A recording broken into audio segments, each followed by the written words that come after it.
All right, what we're getting ready to do is we're getting ready to do some a drill that will show the effectiveness of different grips concerning deploying the blade on a target.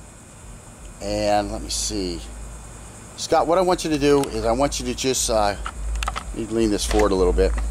What we're going to do is we've already marked this off, but we're just going to show it again. Scott, lean forward as far as you can without falling over, and try to reach out and still be able to touch your target. Okay, so you can move your right foot back a little bit and get balanced. Now, can you get any further back without falling? Just to where you're like, okay, so that's about it. So that's about the same spot. So your toe is behind the knife that we laid on the ground there, the wooden knife. So he's going to stand there like that. And then what he's going to do is he's now going to hold the knife in just the modern grip, what we've been working, the 3-finger grip here. And you're going to reach out and try to perform all 12 of your angles making contact with that target. So, okay, you're just barely getting in there. You're barely getting a touch there. You're barely getting a touch on 3, 4, 5, 6. You're actually getting a little penetration there. 7. There you watch the little step. 8, 9, 10, 11, 12. So I'll go through that same thing. Again, I'm right about here is what we decided.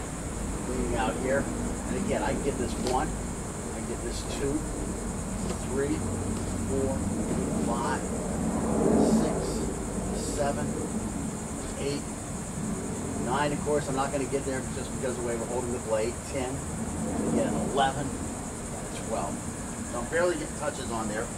And that's holding it with the modern grip, which we like to use. Now what we're going to do is we're going to change that grip to a reverse grip. Now to me, reach is everything in a knife fight. I want my vitals to be as far away from this guy as I can if he's got a knife and I've got a knife. So let's see how close I can get to him. Again, put my toe on the same spot. Here I am on a 1. I can't get the blade on him. I can't get the blade on him. I can get the blade on him here. I can't quite get the blade on him here. Now when I go to stab, I mean, how am I going to work this angle 5? Which way am I going to come in? I can't get there either way. Same up here with this 6, 7, 8. I can almost get a touch on him. I go to a 9. That's going to be about the same. Excuse me, a 9, then a 10, and then the 11, and the 12. I'm just not there. I'm missing him by 3 or 4 inches. I'm giving up 3 or 4 inches of reach, which means that's how much closer I'm going to have to be able to even touch him a little bit with the blade. With this other way, I'm touching him quite well. So I definitely have a 3 to 4 inch reach advantage by going to a forward grip instead of a reverse grip. So Scott, go ahead and do a forward reverse grip and see how you work out there on your 12 angles.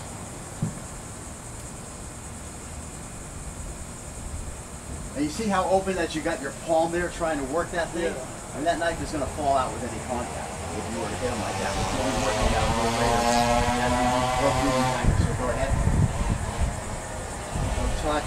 You're actually coming off the back foot in the back. 5. I mean, how do you do that? How do you get that spot? 6. Now you're going to overhand. So you got a touch there. Pretty good. I'm going way up on that back toe though in the back. So you're really losing all your balance. And let's do it again. The upward slashes. Can't get contact. Not without, I mean, totally coming off the back foot. Okay, so now if you go to a saber type grip, okay, once we go to the saber grip, what we're going to find is not only am I touching, I'm getting a good inch. I'm getting nice contact just because I've changed the angle of that in my hand. So now here I am. I'm getting here. Getting some nice stuff here, some nice stuff here, and again, when I come here and here, I'm almost on top of them, and again, I can get a pretty good nick there, coming in with that type of technique. So that saber grip has given me another inch or 2, but we're going to find the weakness of that in a second. So go ahead and try the saber.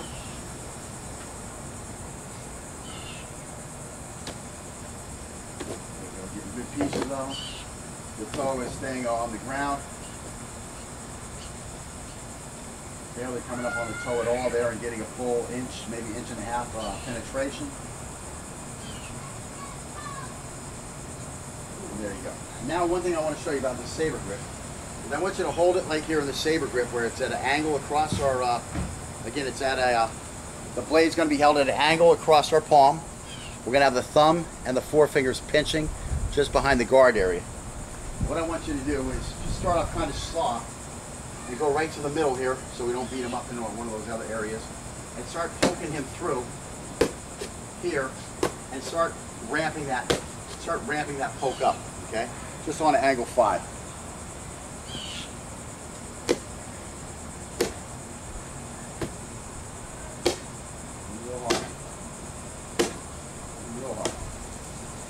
Now, you see your wrist actually thin on that one, and your thumb slips off. You can't hammer this thing. Now what I want you to do is I want you to go with our grip with the 3 fingers really tight, and now I want you to start hammering this guy. And now you can see I'm hammering all the way through him to the concrete with no problem. So go ahead and try that. And again, he's very easily just pounding right through.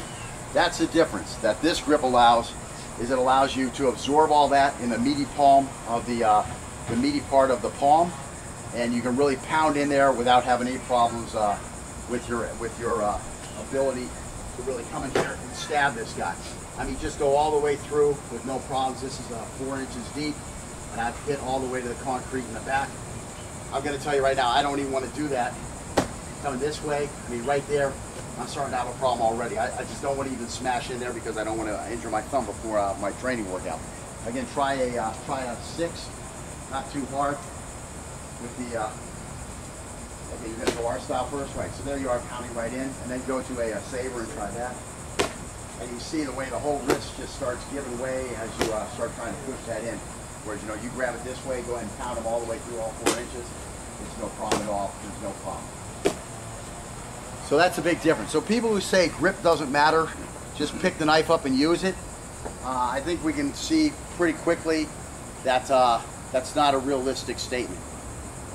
Grip is very important. And again, if you train using the same grip over and over and over and over, you're going to become accustomed to picking up the weapon in the manner that you've been using, and you're going to be able to do that quickly because, as we talked about, the wrist as a tool is going to facilitate us getting to that weapon with a proper grip. No matter where it's laying on the ground, we're going to be able to get our hand on it the right way.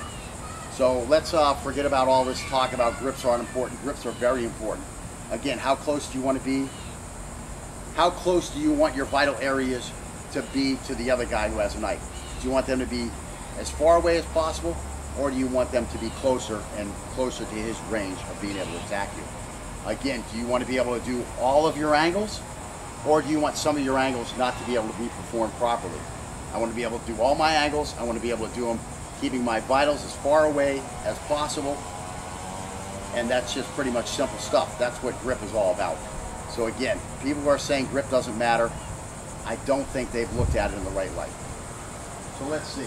And I'm being nice when I say it that way. Let's see. So now we're going to go on to some other skills. And what we're going to do is we're just going to go through all 12 angles of attack in a comfortable range, just working them through the different grips. And again, different grips, I'm not going to be looking at the ice pick anymore. That's I'm going to call that a ridiculous grip. And the hammer grip, I'm going to call that a ridiculous grip.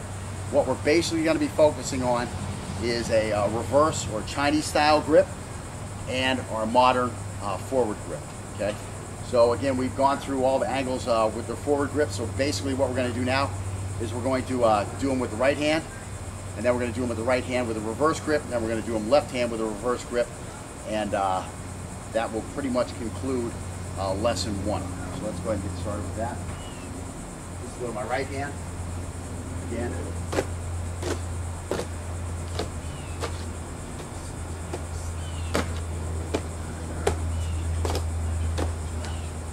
That, Scott, you run through one. He might be a little slower. He probably has never done his right hand through the 12 angles yet.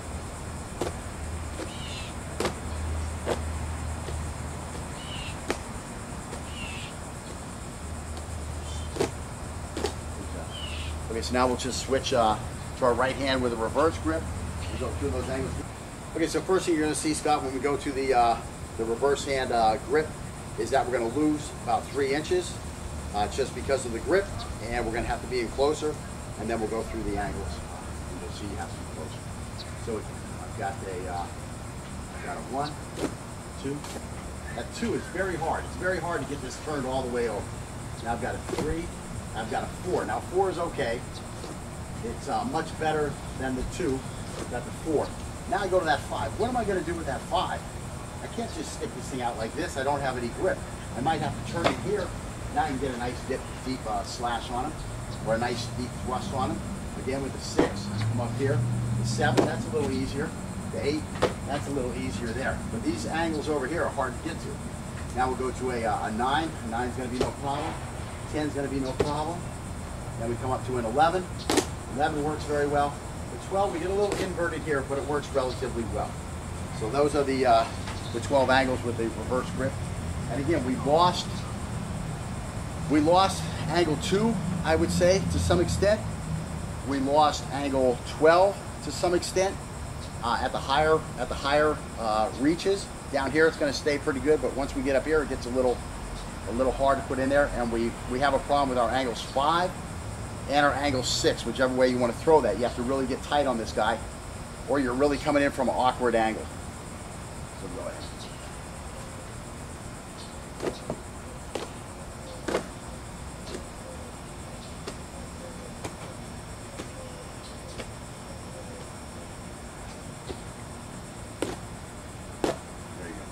Reverse it a little bit. Yeah, you reverse your 11 and 12. That's all right, though. But you saw how this one, it just really leaves you out there. And I saw that you did come in here this way, and then you did turn up this way for this one. So that's all right. I mean, whatever works is what's most important, that it works. Okay, so now we're just going to switch to our left hand. Try that again. And again with a 1, 2, 3, 4, 5, 6, 7, 8, 9, 10, 11, and 12. Again, I'm much closer to that guy than I really want to be.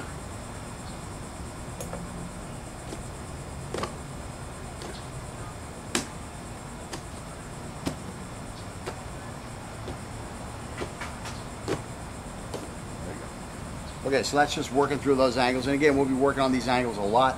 We're probably going to go through them several more times here, but I'm just going to cut the tape instead of boring you with just watching the same thing over and over.